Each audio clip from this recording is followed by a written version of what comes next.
दोस्तों, जीवन में अक्सर हम अपनी असफलताओं के लिए किस्मत को दोष देते हैं। हम सोचते हैं कि हमारे पास पर्याप्त संसाधन नहीं है, हमारी मेहनत बेकार जा रही है और बाकी लोग हमसे बेहतर हैं। लेकिन क्या कभी हमने यह सोचा है कि हमारी असली समस्या हमारी सोच और हमारे कर्म हैं? आज मैं आपको एक ऐसी प्रेरणादायक कहानी सुनाने जा रहा हूं जो न सिर्फ आपकी सोच को बदल देगी, बल्कि आपको यह भी सिखाएगी कि किस्मत के भरोसे बैठने से कुछ नहीं होता। हमारी किस्मत तभी बदलती है जब हम अपने कर्मों में विश्वास रखते हैं। तो चलिए जानते हैं कि कैसे मेहनत और सही दिशा में किए गए कर्म जीवन को बदल सकते हैं। ध्यान से सुनिए, क्योंकि ये कहानी आपकी जिंदगी बदलने की ताकत रखती है। बहुत समय पहले की बात है। एक नगर में महात्मा बुद्ध ठहरे हुए थे। तभी वहां पर एक किसान आया और वह महात्मा बुद्ध से कहता है, हे बुद्ध, मेरी किस्मत बहुत खराब है। मैं जो भी काम करता हूँ वो सब बिगड़ जाता है। मुझे मेरी मेहनत का कोई फल नहीं मिल पाता। मैं एक किसान हूँ, मैं खेती करता हूँ, लेकिन मेरी फसल कभी अच्छी नहीं हो पाती और इसी वजह से मैं बहुत परेशान रहता हूँ। पता नहीं क्यों मेरे साथ ही ऐसा क्यों होता है। इसके उपाय के लिए मैंने कई साधु संतों से बात की, कई ज्ञानियों से उनकी राय ली। उन्होंने जो कुछ भी कहा मैंने वह सब कुछ किया। मैंने सभी तरह के अनुष्ठान, पूजा पाठ और यहाँ तक कि हर प्रकार के कार्य करके देख लिए, लेकिन फिर भी मुझे इसका कोई लाभ ही नहीं मिल रहा। और वहीं पर मेरे अन्य गांव वाले, उन सब की फसल बहुत अच्छी होती है, जबकि वह अपने खेतों में उतनी मेहनत भी नहीं करते, लेकिन फिर भी उनकी फसलें हमेशा ही बहुत अच्छी होती हैं। मैंने सुना है कि आप सभी की समस्या का समाधान करते हैं, इसीलिए मैं आज आपके पास आया हूँ। क्या आप मेरी समस्या का समाधान कर सकते हैं? हे तथागत, क्या आप मेरी किस्मत बदल सकते हैं? उस किसान की वह सारी बातें सुनकर महात्मा बुद्ध मुस्कुराने लगे और उस किसान से कहते हैं, भंते, तुम्हारी किस्मत तो पहले से ही बहुत अच्छी है, सब कुछ तो तुम्हारे पास ही है, फिर भला तुम ऐसा क्यों कहते हो कि तुम्हारी किस्मत अच्छी नहीं है? इस पर वह किसान महात्मा बुद्ध के इस प्रश्न का जवाब देते हुए कहता है, हे तथागत, मेरे पास क्या है? मेरी किस्मत इतनी खराब है कि जिस भी काम में मैं हाथ लगाता हूँ वह सारे कार्य बिगड़ जाते हैं। मैं चाहकर भी अपने खेतों में अच्छी फसल नहीं उगा पाता, जबकि वहीं पर मेरे गांव के अन्य लोग अच्छी फसलें उगा लेते हैं और वे लोग मेरी जितनी मेहनत तक नहीं करते। तो ऐसे में भला मेरी किस्मत कैसे अच्छी है? इस पर महात्मा बुद्ध मुस्कुराते हुए उस किसान से कहते हैं, भंते, तुम्हारे पास एक स्वस्थ शरीर है, तुम्हारे सभी अंग अच्छी तरह से काम करते हैं, तुम्हारा मस्तिष्क भी अच्छी तरह से काम करता है और तुम्हारे पास अच्छी खासी जमीन भी है। भला तुम्हारे पास किस चीज की कमी है? अगर ऐसे देखा जाए तो तुम्हारी किस्मत तो बहुत अच्छी है। इस पर वो किसान महात्मा बुद्ध से कहता है, हे तथागत, मेरी समस्या यह नहीं है। मेरी समस्या तो यह है कि जिन भी कार्यों में मैं हाथ डालता हूँ वह कार्य बिगड़ क्यों जाते हैं। रही बात जमीन, अच्छा शरीर, अच्छा मस्तिष्क और अच्छे अंगों की, तो वह तो सभी के पास है। मेरे सभी गांव वालों के पास भी है और उनके पास अच्छी जमीन भी है और तो और उनके पास अच्छी फसल भी है। इसी कारण वे लोग हमेशा सुखी रहते हैं। लेकिन मेरे खेतों में तो अच्छी फसल हो ही नहीं पाती। हर वर्ष मुझे एक भारी नुकसान झेलना पड़ता है। क्या आप मुझे कोई इसका उपाय बता सकते हैं? क्या ऐसा कोई मंत्र, क्या ऐसा कोई तरीका है जिससे मेरी किस्मत एक बार फिर से चमक जाए? इस पर महात्मा बुद्ध उस किसान से कहते हैं, ठीक है, यदि तुम कोई उपाय चाहते हो या कोई मंत्र चाहते हो तो वह मैं तुम्हें अवश्य ही दूंगा, लेकिन उससे पहले मुझे यह बताओ, क्या तुम्हें पता है तुम्हारे खेत में खजाना है? ये सुन वह किसान थोड़ा आश्चर्यचकित हुआ और वह महात्मा बुद्ध से तुरंत ही बोल पड़ा, हे बुद्ध, आप ये क्या कह रहे हैं? मेरे खेत में खजाना है और यह मुझे पता तक नहीं। बताइए, वह खजाना कहाँ है? मैं अभी उसे जाकर निकाल लूंगा। बताइए बुद्ध, वो खजाना कहाँ है? इस पर महात्मा बुद्ध उस किसान से कहते हैं, भंते, वह खजाना तुम्हें ऐसे नहीं मिलने वाला। उसके लिए तुम्हें मेरा कार्य करना होगा। मैं तुम्हें जैसा जैसा कहूँगा तुम्हें वैसा ही करना होगा, तब जाके तुम्हें वह खजाना अवश्य मिल पाएगा। उस किसान ने महात्मा बुद्ध की सारी बातें सुनी और उसके बाद वह किसान महात्मा बुद्ध से कहता है, हे तथागत, बताइए मुझे क्या करना होगा?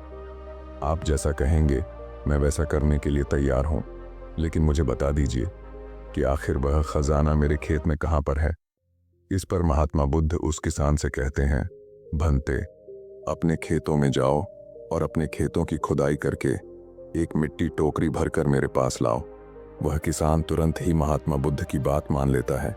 वह भागा भागा अपने खेतों में जाता है और जल्दी जल्दी एक टोकरी मिट्टी भरकर वह वापस महात्मा बुद्ध के पास पहुंचता है। उस मिट्टी को देखने के बाद महात्मा बुद्ध उस किसान से कहते हैं, ठीक है, अब मेरी बात ध्यान से सुनो। अब से 1 महीने बाद अपने खेत की खुदाई करना और जब तुम पूरा खेत खोद दोगे तो उसमें से एक टोकरी मिट्टी फिर से मेरे पास लेकर आना। महात्मा बुद्ध के मुख से यह बात सुनकर वह किसान कुछ देर के लिए सोच में पड़ गया। वह यह सोचने लगा, जब खजाना मेरे खेतों में गड़ा हुआ है तो महात्मा बुद्ध मुझे सीधे सीधे बता क्यों नहीं देते कि वह कहां पर है। उसने कुछ देर सोच विचार करने के बाद महात्मा बुद्ध से आखिरकार यह बात पूछ ही ली। वह किसान महात्मा बुद्ध से कहता है, हे तथागत, यदि वह खजाना मेरे खेतों में है तो आप मुझे बता क्यों नहीं देते कि वह कहां पर है। मैं उसे अभी जाकर निकाल लेता हूं। भला मुझे 1 माह का इंतजार क्यों करना है, आखिर इसकी क्या जरूरत है। इस पर महात्मा बुद्ध बड़े शांत स्वर से उस किसान से कहते हैं, भंते, हर कार्य का एक समय होता है और वह कार्य यदि उचित समय पर किया जाए तो वह हमें उचित और शुभ फल देता है। तुम चाहते हो तो मैं तुम्हें खजाना बता देता हूं कि वह खजाना तुम्हारे खेतों में कहां गड़ा हुआ है, लेकिन एक पल के लिए यह भी सोच लो, अगर तुम अभी उस खजाने को पाने की कोशिश करोगे तो हो सकता है कि तुम्हारे हाथ तो कुछ भी ना आए। सोच लो, तुम अभी उस खजाने को पाना चाहते हो या 1 महीने के बाद।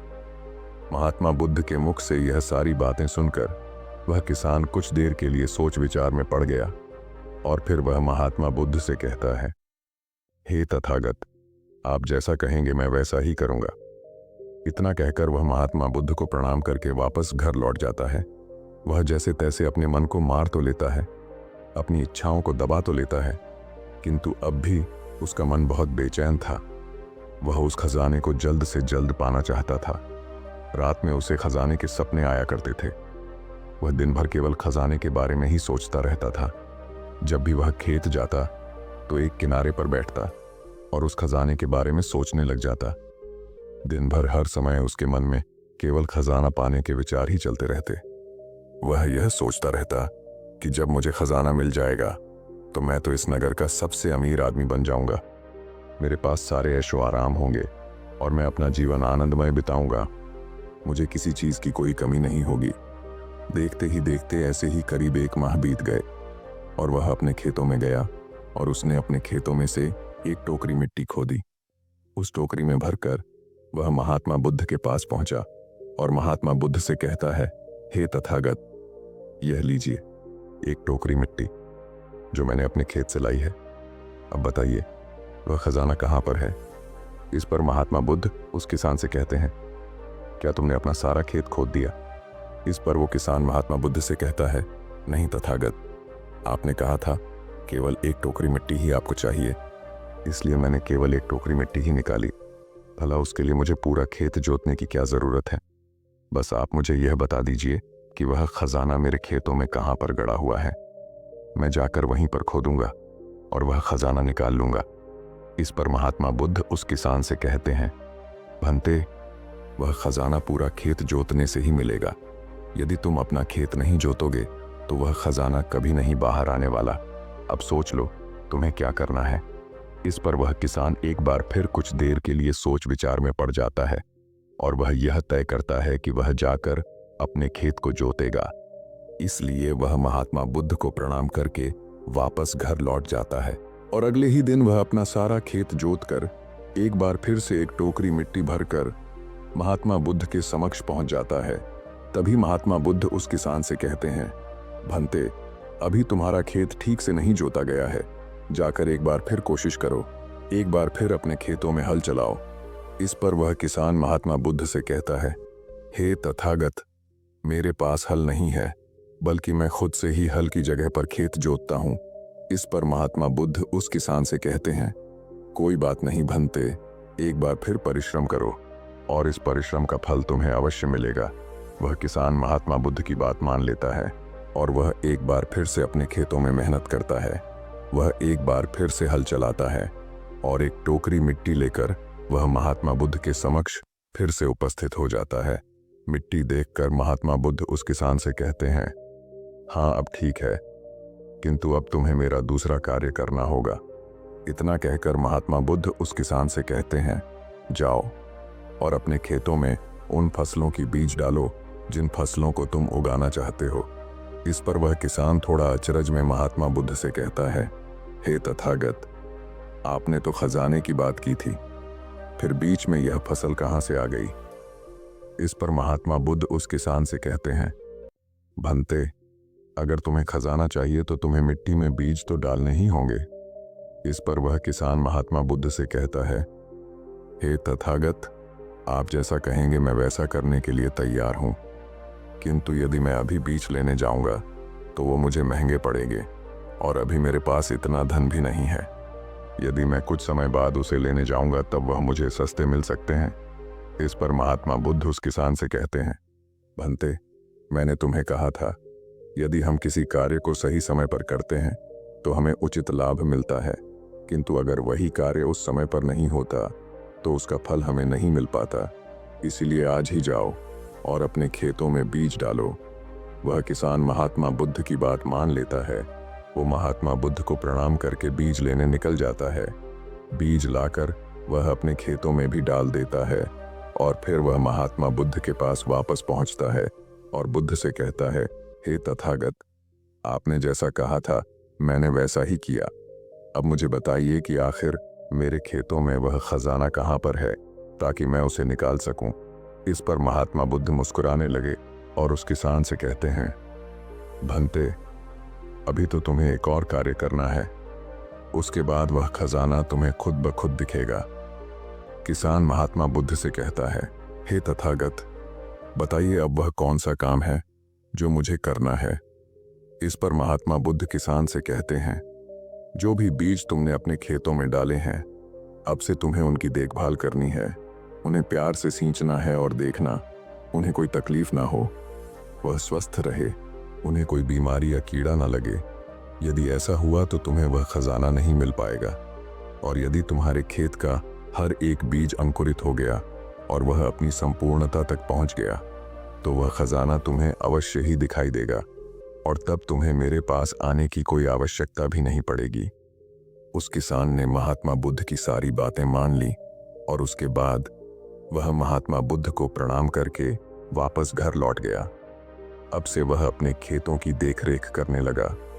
उस किसान ने अपने खेतों पर पूरा ध्यान दिया, किंतु अब भी उसे सपनों में वह खजाना ही नजर आता था और वह मन ही मन सोचता था कि बस एक बार यह फसल पूरी तरह से स्वस्थ हो जाए तो वह खजाना भी मुझे मिल ही जाएगा। इसी सोच के साथ वह उन फसलों की देखरेख में दिन रात लगा रहता। उसने अपनी फसलों पर किसी प्रकार की कोई विपदा नहीं आने दी और देखते देखते वह दिन भी आ गया। जब उसकी फसल उसके खेतों में लहलहा रही थी तभी उसे महात्मा बुद्ध की बात याद आई। महात्मा बुद्ध ने कहा था कि जब तुम्हारी फसलें तैयार हो जाएंगी तो तुम्हें तुम्हारा खजाना भी मिल जाएगा। ये बात याद आते ही उस किसान की आंखों में आंसू आ गए। जो खजाना उसके खेतों की जमीन में हुआ था वह बाहर आ चुका था। उसके जैसी फसल उसके गांव में किसी की नहीं हुई थी।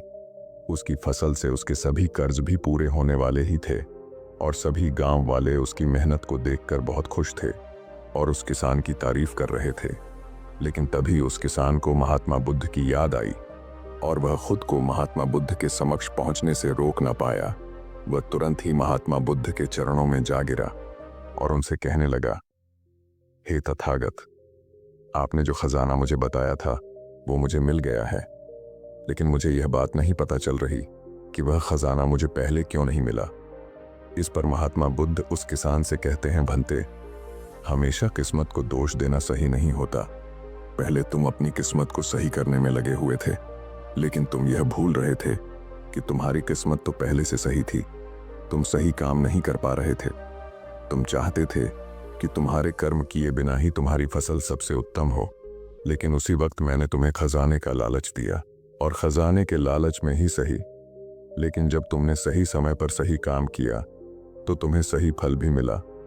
और जो तुम्हारे पास सबसे उत्तम चीज है, जो तुम्हारे पास असली खजाना है, वह तुम्हारा शरीर ही है।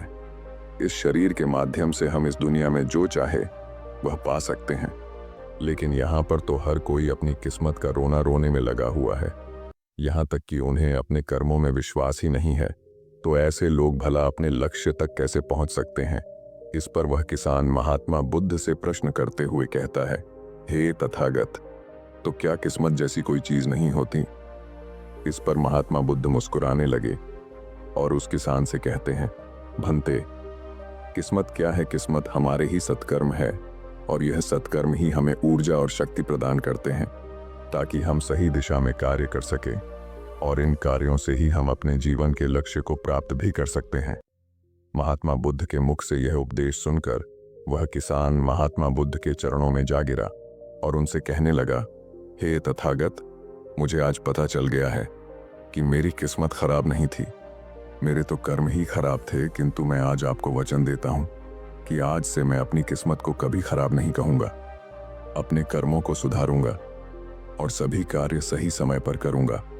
इतना कहकर वह किसान महात्मा बुद्ध को प्रणाम करके वापस घर लौट गया। दोस्तों, हम में से अधिकांश लोग यही करते हैं। वे लोग हमेशा अपनी किस्मत को दोष देते रहते हैं, लेकिन वो कभी भी अपने कर्मों पर ध्यान नहीं देते। वो यह नहीं सोचते कि क्या उन्होंने अपने लक्ष्य को पाने के लिए जो कर्म करने चाहिए थे वो कर्म किए हैं या नहीं, कहीं उसमें कोई कमी तो नहीं रह गई, और अगर उसमें कोई कमी थी तो क्या उस कमी को दूर करके क्या उस लक्ष्य को प्राप्त किया जा सकता था।